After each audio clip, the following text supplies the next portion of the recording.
السلام علیکم dear and respected thinkers.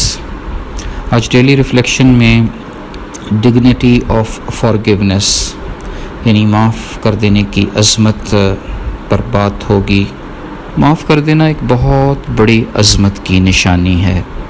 معاف کر دینے والا شخص روحانی اور قلبی سکون حاصل کرنے کے ساتھ ساتھ رفتوں کے سفر میں گامزن ہو جاتا ہے. کئی حوالے سے اپنی دنیا کو بھی جنت بنا لیتا ہے. جس شخص کو معاف کر دیا جاتا ہے اس کے دل کی دنیا بدلنے کا قوی امکان بھی اجاگر ہو جاتا ہے. آئندہ کے لیے اسے بڑا مشکل ہوتا ہے کہ وہ ویسی ہی غلطی کا مرتکب ہو جو اس نے ماضی میں کی تھی.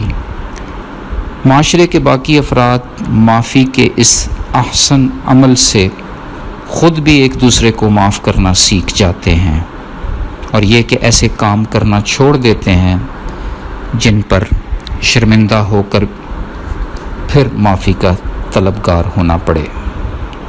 یوں معاف کر دینے کا جذبہ ایک تحریک کی شکل اختیار کر جاتا ہے جس میں ہر ایک کی خواہش بن جاتی ہے کہ وہ اپنوں اور اپنے چاہنے والوں کی چھوٹی موٹی باتوں کو درگزر کر دے. تو آئیں پھر اس تحریک کا حصہ بنیں. ویسے بھی اگر ہماری یہ خواہش ہے کہ رب ہمیں معاف کر دے اور ہماری کوتاہیوں پر پردہ ڈال دے تو پھر ہمیں بہت جلد دوسروں کو معاف کر دینا چاہیے.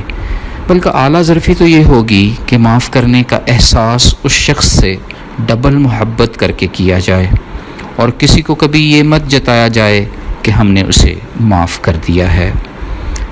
معاف کر دینے اور درگزر کر دینے کی راہ میں آنے والی رکاوٹیں روکنے کا ایک ہی نادر نسخہ ہے کہ معاف کرنے درگزر کرنے میں دیر مت کی جائے.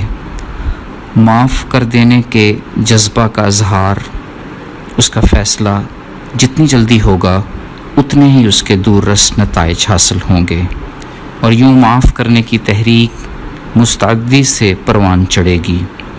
تو پھر شروع کرتے ہیں. سب کو خلوص دل سے معاف کر دیتے ہیں آج سے ہی، بلکہ ابھی سے. فی امان اللہ. اللہ حافظ.